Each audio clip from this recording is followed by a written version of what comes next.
if you can get up to Birmingham, if you can get to Brighton, the Brighton Guitar Show, absolutely amazing places to talk to people who have the knowledge. They were just so nice and were like, yeah, we'll support you, we'll do this, send you this. The Richter guitar straps, they do strings as well. They'll like, take this pack of strings for free, try them out, do a video, or just talk about them on Instagram or whatever, and tell us what you think of them. And that alone makes a massive difference. Don't be scared. Us musicians, we're here to support each other. Welcome to another episode of In the Chair With. Cupchers had the privilege of speaking with Wes from Shackle. They're a band that are local to me. We talk about starting up, getting on the road, things that glow in the dark, and more importantly, how you can get sponsorship quite easier than you thought. Wes, Shackle, welcome to In the Chair With. You're a kind of local band. I'm native to Chatham, Rochester. Oh, okay. You're in the region, aren't you? Yes, yeah, my girlfriend is. I'm sort of down Thanet way. Oh, okay. But I spend a bit of time up there, so... Ah, excellent. Well, I was actually Thanet before Medway, so Ramsgate was my neck of the woods. Okay. Yeah. I was actually down there for the last 4 days helping a friend out. So, yes, okay. So you're Kentish. There we are. Yes, yeah. So, talk to me about Shackle. It's got quite a very distinctive name and logo with the cuffs. Let's talk about the idea behind it. Yeah, so I've been in many bands over the years, joined bands, but never started my own. And after being in a few covers bands, I was like, you know what, I want to start writing my music. And from there on, I just wrote a couple of songs. And then I was like, I think this could actually work. So I spoke to my friend Josh, who's the drummer now. I've been friends with him since we were teenagers. We started the first band ever, both of us together. So, which was really nice. When we were teenagers in a local youth centre, we started a little band called Arcadio, and we would just do covers for the local kids, and it was great. And then we lost contact. A few years later, I obviously got back in contact with him, especially because of lockdown. Really, we started playing video games together. So I was like, you know what, I've got music here. So I contacted him and said, look, do you want to try these out? I was like, yeah, I'll give them a go. So we met up in a music room, played a couple of the songs, and we're like, yeah, let's give it a go. So we got Dan along, who was someone that Josh worked with, and then after that we found Stevie on a website called Join My Band. Oh, yes. Stevie's actually a guitarist, but he wanted to play bass, and he came in, and I said to him, I don't want a bass player that's just going to follow the rhythm. I want something melodic coming from the bass. I want something different. And you know what? He smashed it out of the park. He absolutely put a proper spin on bass playing in my eyes. And I was like, this is amazing. It's perfect. Bass players often get a bit of a hard rap for just kind of following the root note and all this kind of stuff. Exactly. Like I'm a keyboardist, and then I kind of learned guitar off the back of that to put something to all the keyboard orchestrations I was coming up with, and then of course that lends itself to full on self-recording production. So I've actually kind of got a bass, and that's kind of where I started, was just following it around. The kind of just the format of the keyboard, when you translate that to bass, it's a very different way of playing. I'm sure traditional bass players will tell me off my form is awful. I could be doing stuff here instead of going up and down. Yeah. It's a beautiful instrument once you get into its nuances. I'm finding bass work addictive. Normally it was a chore. It was like, okay, I've got to put some bass down now just to fill it out and get that low EQ. Exactly. Yeah. But now it's like, I could be super creative here and do all of this. So it's really good when you get someone that's got an approach like that and it works. So was there any themology behind the name Shackle, or your approach, or your music? Tell us about that. So basically, with me, whenever I've sort of been in bands, they've always come up with these really long names, or names that you can't, like a really big mouthful. And I thought, you know what, just have something simple. Okay. I was like, you know what, the word shackle, it's got that the beginning bit is a very sharp shh sort of sound, and then the k with the shackle part. I was like, that sounds that's impactful. Do you know what I mean? It's got strength in there. And there's so many bands out there that are called Shackle something or the Shackles or something. No one's ever got to just Shackle, and I was like, that makes no sense. So stole the name. Well, I say stole the name. You took ownership of the singular noun. Yeah. Yes, exactly. So Shackle was born that way. We first of all had a logo, and it was two hands holding a chain. And then I was like, oh yeah, this is really good. I bought stickers, blah blah blah. And then someone said to me, there's no shackles on there. It's just two hands holding chains. And I was like, that makes sense. So that's when we changed the logo to actually have shackles on there. Yeah, okay. Yeah, we really get caught up in the creative process. Sometimes you could miss the obvious as you're rocking around with a logo that wasn't quite accurately portraying the word. But who really noticed? But it took one. Yes, exactly. And then I was like, oh, of course, yeah. But it was so simple. I like simplicity. I like people to go, oh, if someone goes, oh, what was the name of the band? It's a bit like, and maybe I've done something wrong, but if you've got Shackle, people are like, oh, that's quite strong. Yes. It's quite a strong name. So I was like, do you know what? I'm sticking with it. And a year and a half later, it's still doing pretty well. So for what it is, for what we started out from, because we started last May, so May 2023. Yeah. That's when me and Josh were like, okay, let's put this together. Towards the end of May, we had Dan, Stevie just on board, and then a week later it was, okay, we know we're a full band now, let's go. So sort of beginning of June, end of May, beginning of June, that's where it all kicked off. And where you started, I just want to roll back slightly as I was thinking. Yes, No, it's absolutely fine. You said that you'd always kind of played in sort of covers and bits and pieces, but then you decided to actually have a go and start writing a couple of songs. What was the kind of impetus to do that? What were those opening songs that you created about? So the first two songs that I wrote was Goddesses, which was our first demo that we released, which is, I'll show you the merch that we have for it at the moment. Yes, yeah. Showing it off there. So Goddesses and another song called Sinner's Guide, but the Sinner's Guide just didn't have the right oomph. There was something missing, and I couldn't figure it out. So I started writing some more songs once me and Josh were like, yeah, this could be cool. And then one evening, one of the most favourite crowd songs, should we call it? Sounds big-headed, but a fan favourite, should we call it, is a song called Bar Fight. That's the one we start off with now, and it's just a very Nickelback-y type bouncy riff. Very hard rock, very in your face, but it gets people pumping, and it's a good song to start. And that one, I was just sitting in my room and I was playing this riff, and I was like, this sounds really cool. And then I could just imagine people flying around and just fists flying and chairs flying across the room, and that's how that song started. Then from there, it was just I was just writing song after song after song. Where I was like, okay, I need to stop now because we need to concentrate on these. Sorry. Once you open those floodgates, it almost like writing can take over your life. It's like you've been stuck in a room for days with a pen. But I also wanted to ask on what you said there was, I wondered, is this how song ideas come to you? Because you mentioned playing a riff and then you had a visualization for and then that lent itself to the lyrics and the kind of like the theme. Is that how it works for you? Yes. So, because I'm a vocalist as well, I find it very difficult to play. If you look at like Metallica, for example, James Hetfield, he plays some insane stuff over some very, very complicated riffs that don't match the vocals. So my brain will go, okay, I need to play this part, but my other side of my brain won't be able to go, okay, you can sing this at the same time. It then it's all up in a matter. So I try and simplify everything. So I get a main riff and go, yep, this sounds really cool. This is the hook. This is what people are going to be bopping their head to. And then when the lyrics come in, it's just very simple chords. If you look at like Lady Flamenco, it's just chug, chug, chug, chug, chug, chug, chug, chug, or just an open chord, then an open chord again. But it's an E minor, but then I do the E minor shape, but just 2 frets up and then leave the E still ringing.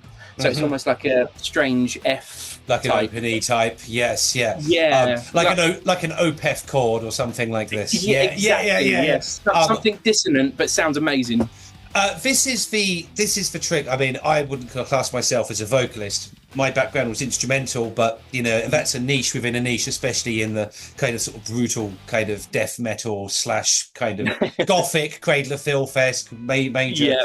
And then kind of you got Rick Wakeman-esque solos. That's the kind of bag that I'm about. So nice. I then started to sort of teach into the vocals. I still would not consider myself a vocalist, even though my people kind of tell me I've progressed quite well, but in getting that difference in rhythm pattern, so it doesn't always match the kind of the bar chords and stuff. A technique that I used was exactly that, having kind of more open and dissonant stuff, so that you're kind of tuned to like a harmony, even if it's a bit of a dystonic harmony.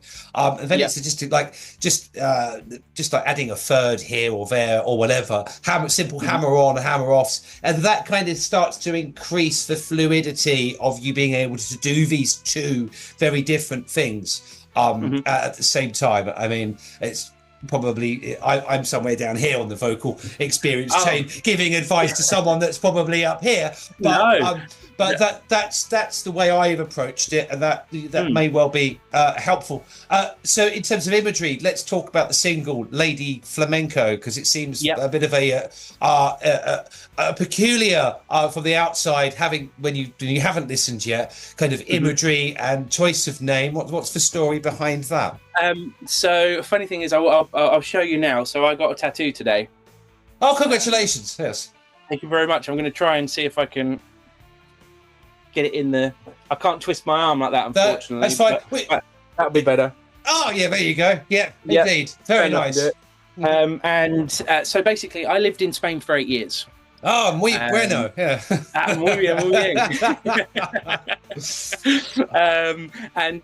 I moved out there when I was young, sort of 7, 8. So I had all my school years through there. I've listened to lots of Spanish music. Flamenco is, as you know, is absolutely huge out there. Yes, and that's the birthplace of flamenco. So I've always messed around, because when someone says to me, "Oh, there's an acoustic guitar there, play something," so what I do is I instantly go for an E chord. You go straight for the E and you lift it up 1 fret with the open strings. Yeah. That's exactly it.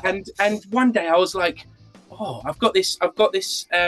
It was acoustic. So it was just I got that in my head, and I was like, that would sound amazing. And then I came up with the riff, the on the acoustic, and I was like, I'll add a harmony. And then in my head it was Metallica's, I think it's Battery. You know, Battery. Battery. It's got the sort of Spanish guitar with the harmonies, and they keep just adding layers of harmonies. I was like, that would sound amazing. And then I got that together, and I was like, I'm going to play those exact same chords as minors instead of majors on electric guitar, going and I was like, that sounds amazing. And then I got that main riff that I played on the acoustic and did it on electric, and it just went from there. Oh yeah, and it just kept on getting better and better and better, and adding all these bits, and then adding the chorus, adding those bits into the chorus. It was just huge.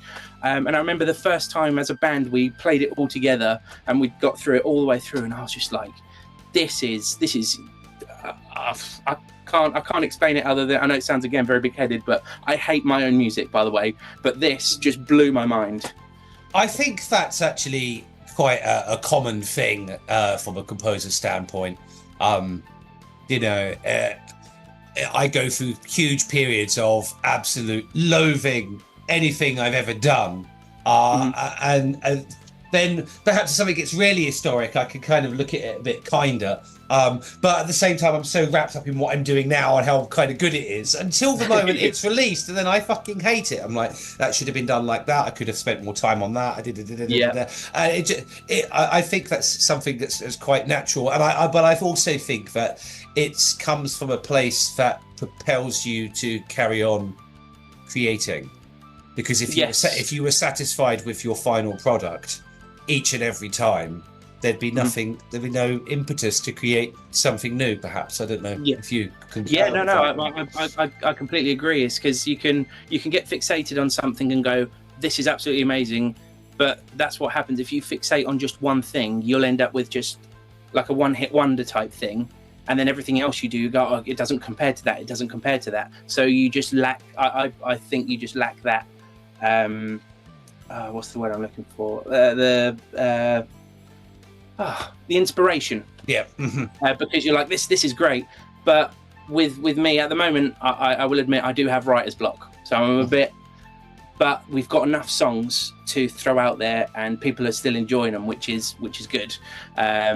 So we get in there with it, and then having other songs that I'm currently writing in the background, we don't have to rush them. No, of course. Is a good thing.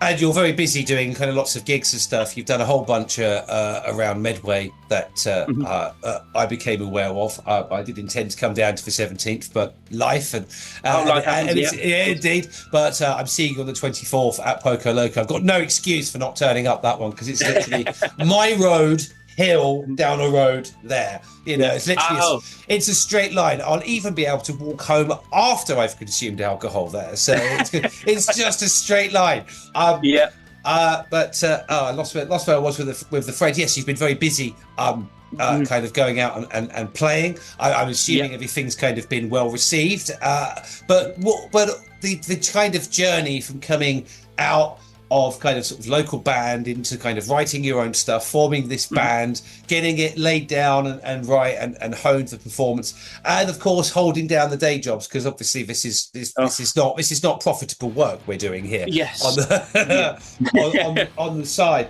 And it's many small bands that kind of get sort of forgotten or kind of just kind of lost in the kind of miasma of other bands similar. What would be your kind of words of wisdom, I suppose, to others that are either just starting out or perhaps, kind of either coming back into doing it, but kind of staring at what can sometimes feel like the futility of it all?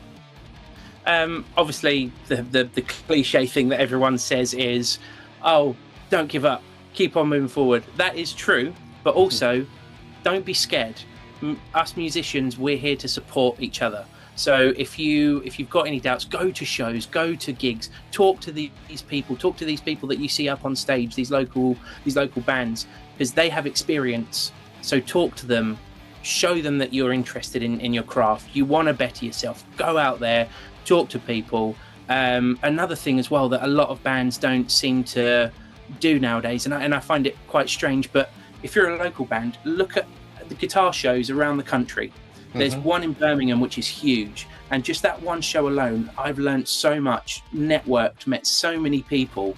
If you can get up to Birmingham, if you can get to Brighton, the Brighton Guitar Show, absolutely amazing places to talk to people who have the knowledge. I also go over to Germany as well. That might be a bit of a stretch, but I go over to Germany once a year to the Guitar Summit. And from there I've gained 2 endorsements, one from Engel and one from Richter Straps. And that's just going there and talking to these people. I'm not a big person. I've got a YouTube channel and stuff as well that I do gear review on. It's not huge, but you go and talk to these people, and that's what they want. They want you to be interested in their product. Don't expect things to come to you. You go to them. Interesting. That's because I do hear in my capacity of interviewing and all, I do hear a lot of things you say, just keep hammering away at it, don't give up, and that's all very important. But each time I hear that, it's often, as you've done, you've underlined it with some personal experience. And even someone of my age and my, I suppose, confidence and my networking abilities hasn't wouldn't have thought the idea to sort of go to a guitar tech and go, so I do a bit of this, I do a bit of that, and the average guy can get endorsed. This is something that even in my experience, in my brain, is something that I've put on a pedestal. But it's probably just as equally as achievable to me or the next man, Yeah, definitely. As I say, I'm not a big YouTuber. I've got, I think, maybe 1,900 subscribers on YouTube. But I went out there with the front, with the, hey, look, this is what I do. I love music. I love the amps. I tried them out there in front of them, talked to them about them, was interested in the product. And they were just so nice and were like, yeah, we'll support you. We'll do this, send you this. The Richter guitar straps, they do strings as well. They'll like, take this pack of strings for free, try them out, do a video, or just talk about them on Instagram or whatever, and tell us what you think of them. And that alone makes a massive difference. Well, yeah, because I'm thinking about it, even when you're owning a very successful company, like Richter, you're probably passing out so many kind of samples and all this kind of stuff, and absolutely no one is going to take the effort to actually like film a video and everything like that. So they're probably they're better financed and better established in the market, probably through hard work, and no doubt about that. Of course, but they are still actually just very much like us, kind of talking into the void a lot of the time.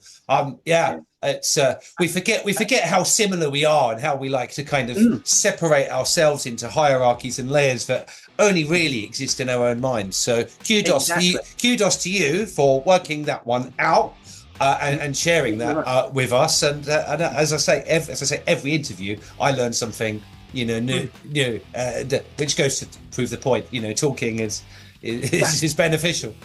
Exactly. If people stop talking, no one learns anything. No, indeed. So there's a bunch of songs that you've got that's polished. Are you going to be drip feeding them single by single? Unfortunately, I think we're going to have to move that way, just because recording nowadays is so expensive. Yeah. Just to give you an idea, this was on the more of the lower end price wise, but still. Excuse me, Jason from Century Audio, who is in Margate, amazing sound engineer, drummer, absolutely insane at what he does. He was the one that recorded it and mastered and mixed it for us, and that's I've lost my train of thought. Where did that go? So we went there with him. He's done an amazing job with it, and my mind's gone blank. Why does it do that? It's okay. We were at sort of price points. That was your entry. Price point. That's the one. Yes. It's getting. It's a bit pricey out there, but I think we managed to get that one song over 2 days, over a weekend, for £400. Just to give a slight idea of how much recording is. So I think we're going to probably just sort of drip them here and there, sort of. Singles. We were thinking of doing a release by the end of the year, hopefully an EP, but at the moment we're looking at sort of 1,200 quid. That's about 300 quid each, and the living crisis that we're in, unfortunately, is not it's not conducive. But it never is, and it never has been. Money has always been the eternal bane of the musician. I think a single by single strategy is kind of better for your kind of social media awareness, and it allows albums are very much now vanity kind of projects. So if you can drip feed your album or your EP by singles, that's going to keep some of the motion and momentum going. And of course live shows as well, and because even though you've worked out what I think is quite a good, a bloody good deal there with Jason in Margate, but this highlights the absolute importance of people buying merch. So yes, incredible. So will there be a merch stand where I'm coming to? Because I will try and pick something up indeed to show some solidarity. It's always good to kind of meet bands as they are kind of formed on their way up, as well as deal with kind of the more established, the more seasoned, signed, unsigned, made it, and then on their downfall. Yeah, it's nice to have a bit of the mix, but I think wherever anyone is on this journey, there's always bits and pieces to learn. So you've been very kind of helpful, and it's been a fantastic talking with you. But I did want to have I wanted to kind of pick up your brains about your your writer's block. What is it? What is the first kind of hurdle that you're coming up with? What's your process leaning into it, and where does the gate get shut? Yeah, so when it comes to our songwriting, we whatever I write is pretty much what comes out, and we try it out and see how it goes. Mm. We've got Lady Flamenco, for example. We have another song called Livy, which is more rock and roll, upbeat. It's 3 chords. So we have, and then we've got Bar Fight, which is more Nickelbacky, more sort of grungy. We have all these different things because I didn't want to just stick to, like, say, Lady Flamenco, for example, and then write a song similar to it that sounded similar. I wanted stuff that anyone can listen to and go, yeah, that sounds pretty cool. Everyone has something that they can enjoy. And I think the writer's block that I'm having at the moment is I've got a lot going on in my life at the moment with work, and as everyone does nowadays. Yes. And I think life sometimes gets in the way of that. So with the extra stresses, sometimes you're trying to record something, you're trying to get something out there, but your mind just won't relax. So I think that's where I am at the moment. But I've got such a good backing from the rest of the band, from family members, from my girlfriend. Everyone is so supportive of what is happening that I don't have to stress about it so much. No. And having a good sort of a solid foundation from support is a massive thing. And we've got another couple of songs that are in the back burner at the moment, but we've got so many gigs that are coming up. We don't have to worry about writing other songs because people are wanting to listen to what we've already got. So I think more towards the end of the year, we'll be looking at chucking maybe another couple of songs into the rehearsal studio, just crack them out, see how we get on with them. But we've got this gig coming up this weekend. We have another one in October in Maidstone at the Skull Bar. That's on the 12th of October. And it just gives us a place where we don't have to stress about getting new songs out there. We have enough to be able to play with, basically. Yeah, no. What I took from that, it was interesting, is one that you're not continually writing the same kind of stuff, which is good because it's whatever comes from within is very rarely the same. So it's good to be authentic. If you end up writing this and it's this style, and end up writing that and it's that style, then that is, at least you're being honest to yourself. That's really a good good thing to be kind of doing, approach to take it. But life, and bringing some Buddhism in here, life is always going to be full of suffering and aches and pains, and not enough time for as one composer or writer to another. The one thing that I was really reticent to do, because I lived in this, like, I'm having a creative moment and it's 4 a.m. in the morning and that's how I am. Therefore I won't bookmark and schedule time, or at least try and knock something down once every 2 weeks at a certain day or time. Life can get in the way. But if you kind of could get into a habit of being a little bit more scheduling with it, 3 out of 4 those 4 times might work out. And it also there's a lot of talk about, well, you're creative when you're creative and you can't kind of discipline creativity. You can. It took me until my sort of 40s to kind of realise that part of the creative is equally exists on that side of the coin as well. So maybe just a couple of things to kind of stick in the back of your mind, because we obviously want you open and creative as possible. Exactly.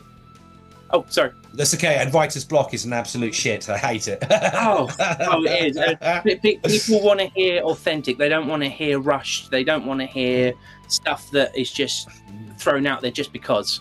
And I think if you genuinely take the time to sit down, I like what you said there, where people go, oh yeah, I want this time to do this, or oh, I've got creativity times right now. And if you're sitting there and you're a guitarist, for example, anyone that's a guitarist out there, this is what I do, is that I'll just be there practicing, and then every once in a while I'll just go, what about this type of riff, adding it into my exercise. That always helps as well.